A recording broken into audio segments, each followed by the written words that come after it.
அவரவர் நிலையில் நின்று பார்த்தால்தான் தெரியும் அவரவர்களின் வலியும் வேதனையும். யாரையும் சுலபமாக குறை சொல்லிவிடாதீர்கள்.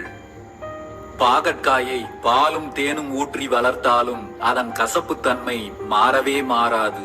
அதுபோலத்தான் சில மனிதர்களும் நீங்கள் எத்தனை விதமாக உரைத்தாலும் அவர்கள் எதையும் மாற்றிக்கொள்ளப் போவதில்லை.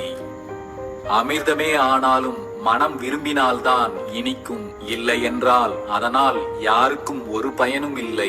சில மனிதர்களுக்கு நீங்களே போய் செய்யும் உதவிகளும் அப்படித்தான். அவர்களின் மனம் அதை விரும்பாவிட்டால் நீங்கள் என்ன செய்தாலும் அதனால் ஒரு பயனும் இல்லை.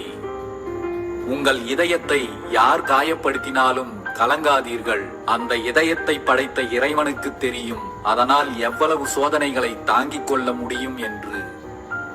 என்ன நடந்தாலும் அதை ஏற்றுக்கொள்.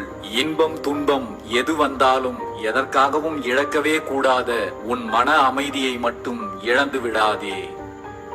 உன்னை யார் எந்த தூரத்தில் வைக்கிறார்களோ அந்த தூரத்திலேயே வாழ கற்றுக்கொள். அதனால் உனக்கு ஒரு நஷ்டமும் இல்லை. சில உறவுகளை கொஞ்சம் அனுசரித்து வாழுங்கள். வாழ்க்கை என்பது அனைவரையும் வெறுத்து ஒதுக்கிவிட்டு தனிமையில் வாழ்வதல்ல, மற்றவர்கள் மனதில் இனிமையாய் வாழ்வது. ஒளியை கண்டால் மட்டும் ஓடி வந்து ஒட்டிக்கொள்ளும் நிழல் இருளிலும் உன்னோடு இருக்கும் நிஜம். சில உறவுகளும் அப்படித்தான். அவர்கள் பொழிகின்ற பாசம் நிழலா நிஜமா என்பதை நீங்கள் தான் உணர்ந்து கொள்ள வேண்டும். மனிதனின் மனம் மிகவும் விசித்திரமானது. புதையலே கிடைத்தாலும் அதை நினைத்து நிறைவடையாமல் தவறவிட்ட சில்லறை காசுக்காக ஏங்கி தவிக்கும். எவ்வளவு அன்போடு வாரி அணைத்துக் கொண்டாலும் கத்திக்கு வெட்ட மட்டும்தான் தெரியும். சில உறவுகளும் கத்தியை போன்றவர்கள்தான். நாம் எவ்வளவு அன்பாக இருந்தாலும் நம்மை காயப்படுத்திக் கொண்டே இருப்பார்கள். நேர்மை என்பது ஒரு அரிய வகை சொத்து. அதை சில கீழ்த்தரமான மனிதர்களிடம் எதிர்பார்த்து ஏமாந்து போகாதீர்கள். அடுத்தவன் என்ன நினைப்பான் என்ற யோசனையை மட்டும் அடியோடு நிறுத்திவிடு. அடுத்தவன் என்ன யோசிப்பான் என்று ஒரு கணம் நீ யோசித்தால் அடுத்த நொடியிலிருந்து உன் வாழ்க்கை அடியோடு நரகமாகிவிடும். யார் ஒருவர் பிறரை குறை கூறிக்கொண்டே இருக்கிறாரோ அவரிடமே அத்தனை குறைகளும் இருக்கும். குறையோடு பழகுபவர்களை விடவும் மற்றவர்களின் குறைகளை பழகுபவர்களுடன் பகிர்ந்து கொள்பவர்களை எச்சரிக்கையாக கையாளுங்கள். உன் துன்பத்திற்கு எது காரணமாக இருந்தாலும் எதற்காகவும் இன்னொருவரை புண்படுத்தி விடாதே. நல்லவர்களால் அனைத்தையும் அனுசரித்து போக முடியாது. நடிப்பவர்களிடம் மட்டும்தான் அவை சாத்தியம். உயர்வான நட்பிற்கும் உண்மையான அன்பிற்கும் உருவம் அவசியமில்லை, உணர்வுகள் மட்டுமே போதுமானது.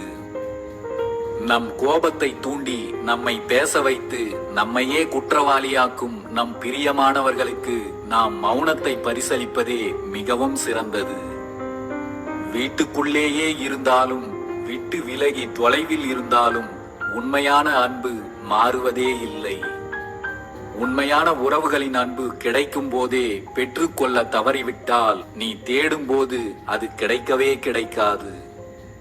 இந்த உலகிலேயே மிகச் சிறந்த ஜோடி சிரிப்பும் கண்ணீரும் தான். இரண்டும் ஒன்றை ஒன்று சந்தித்துக் கொள்வதில்லை. அப்படி இரண்டும் சந்தித்துக் கொண்டால் அதைவிட அழகான தருணம் வாழ்வில் வேறு எதுவும் இல்லை. யாருக்காகவும் எதற்காகவும் உங்களுக்கு பொருத்தமில்லாத இடத்தில் உங்களை புகுத்திக் கொள்ள முயற்சி செய்யாதீர்கள். அது என்றுமே உங்களுக்கு அழகல்ல. மற்றவர்கள் அசந்து போகும்படி வாழ்வதல்ல வாழ்க்கை. நாம் ஆசைப்பட்டது போல அமைதியாகவும் நிம்மதியாகவும் மகிழ்ச்சியாகவும் வாழ்வதே நல்ல வாழ்க்கை. ஓர் உறவை விட்டு விலக நினைத்தால் அதை கரையிலேயே செய்து விடுங்கள். கடலின் ஆழம் வரை கொண்டு சென்று தன்னந்தனியாக தவிக்க விட்டு செல்வது மிகப்பெரிய பாவம் என்பதை உணருங்கள். மற்றவர்களிடம் உள்ள குறைகளை அவர்கள் மனம் புண்படும்படி சுட்டிக்காட்டாதீர்கள். அப்படி செய்வதால் எல்லோரும் உங்களை வெறுக்கத்தான் செய்வார்கள். கடவுள் கூட தனது மௌனத்தை கலைத்து மனிதர்களின் தவறுகளை சுட்டிக்காட்ட தொடங்கினால் மக்கள் வருகை இல்லாமல் ஆலயங்கள் அனைத்தும் வெறிச்சோடிவிடும்.